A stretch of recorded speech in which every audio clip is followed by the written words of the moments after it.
muna ng contract niyo sa Polo bago kayo makabalik ng Canada kasi kailangan niyo po talaga.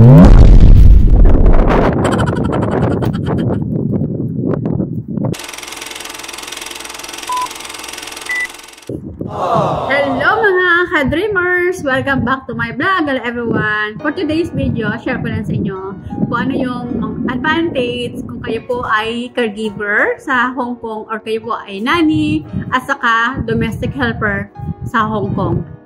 Ang pinaka-advantage niyan guys, kung gusto niyo po magkarating dito sa Canada, yan po ang pinaka number 1 advantage kung kayo po ay nasa Hong Kong kasi po madali po kayo ma-hire ng employer. Kasi alam naman natin yung Hong Kong ay nasa third country na. So, ibig sabihin, kung kayo po ma-hire ng isang employer dito sa Canada, ay hindi na po kayo mahirapan mag-process ng documents nyo. Hindi nyo na po kailangan mag-process ng UEC kasi nga po ay nasa Hong Kong po kayo. Kasi karamihan po na employer, yan po ang inayawan nila kung kayo po ay nasa Pilipinas kasi marami pong documents ang kailangan i-provide ng employer at pati ikaw ay kailangan mo din po ng mga documents. So, ibig sabihin, dadaan po muna kayo sa butas ng karayom bago kayo makalabas ng Pilipinas. Lalo-lalo na po, ang UEC ay kailangan nyo po yan. I-verify ang contract kung dito sa kanila. Yung employer nyo po, mag-aasikaso ng contract nyo sa Polo. At kayo din po ay mag-aasikaso din po kayo ng UEC sa Pilipinas. So, yan po ang advantage na diyan kayo nag-work sa Hong Kong. Kasi nga, mabilis kayong ma-hire ng employer. Saka, kung kayo po ay nandito na sa Canada, ano yung mga benefits na makukuha nyo kung kayo po ay nag-work na po dito sa Canada as a caregiver, as a nanny, or as a housekeeping. Ang mga benefits na makukuha guys, sa isang taon ay mayroon po kayong 2 months vacation. So, depende na po yan kung gusto niyo po umuwi ng Pilipinas. Siyempre, kung gusto niyo po umuwi ng Pilipinas at hindi nga po kayo galing sa Pilipinas nung pumunta kayo ng Canada, ay kailangan niyo magpa-verify muna ng contract niyo sa Polo bago kayo makabalik ng Canada. Matik talaga yan guys na 2 days per week ang inyong resi dito sa Canada. Yan po yung second benefits. Unang benefits ay may 2 weeks vacation kayo sa isang taon sa employer nyo.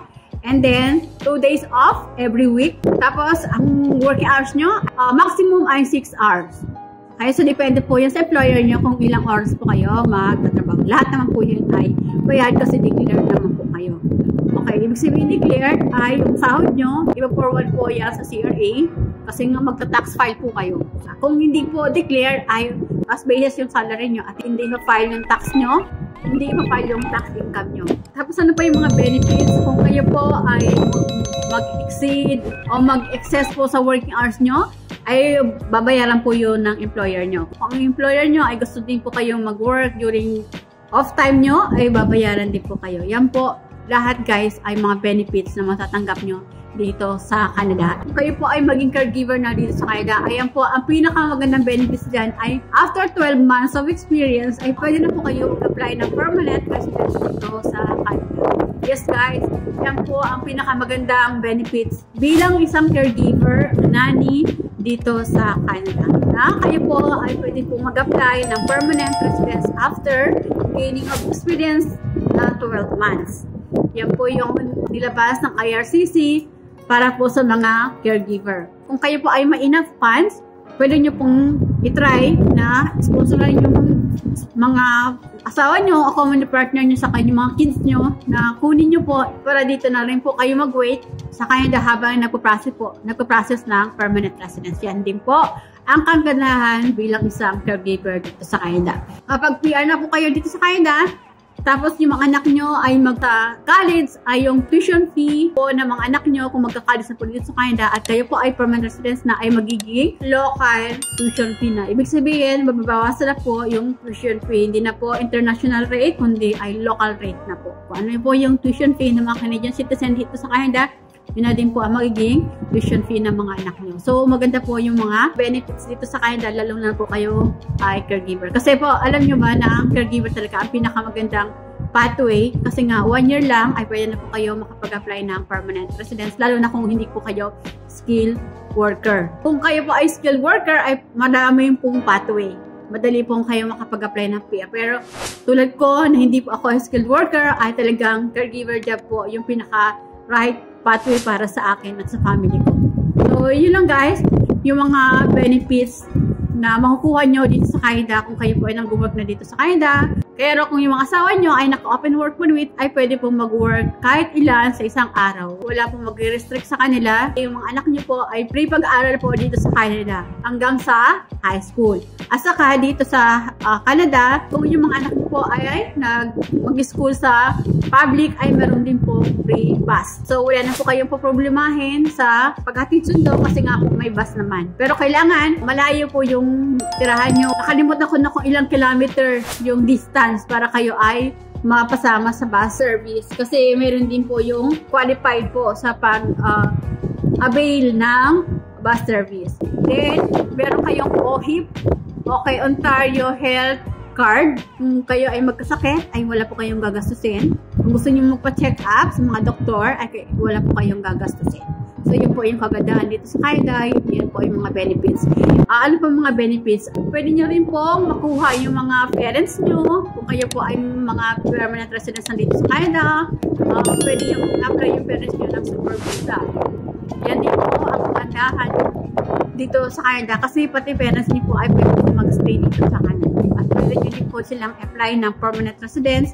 Kasi nga po, kayo po ay meron na po kayong status dito sa Canada. Kayo po ay Canadian citizen. So, ang ganda po, marami pong mga benefits dito sa Canada. Saka ano po yung mga benefits kung kayo po ay Canadian citizen na dito sa Canada, ay pwede po kayo mag-travel sa US, balik-balik, na hindi nyo na po kailangan mag-apply ng visa, ng US visa. Ang mapapayo ko lang sa inyo, kung kayo po ay nangarap na makarating po dito sa Canada, umpisahan nyo lang po yung mababang posisyon. Ang isipin nyo na makarating kayo dito sa Canada. Kasi pag nandito naman na kayo sa Canada, pwede na rin kayo mag-switch ng work nyo. Madali na rin po kayo makaswitch ng work nyo. Kasi nga, open naman po yun dito. Lalo na po kung inaabuso kayo ng employer nyo, hindi kayo binabayaran ng tama, at sobra-sobra kayo sa oras, ay pwede po kayong lumipat na ng trabaho. Ang importante guys, ang isipin nyo, ay makarating po kayo dito sa Canada.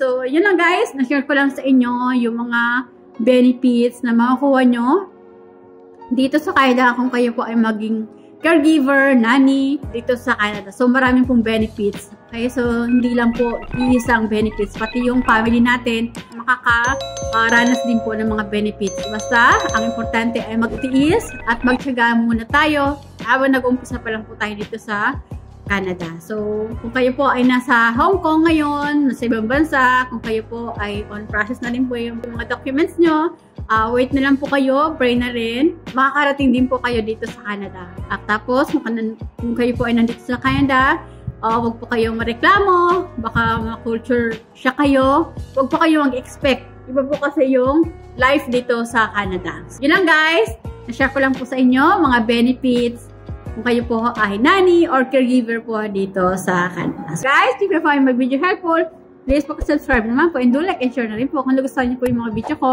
at nakakatulong po sa inyo. Please click naman po yung bell notification para ma-notify po kayo sa mga bago kong video. So, good luck po! See you po! Thank you for watching! Bye! God bless us all!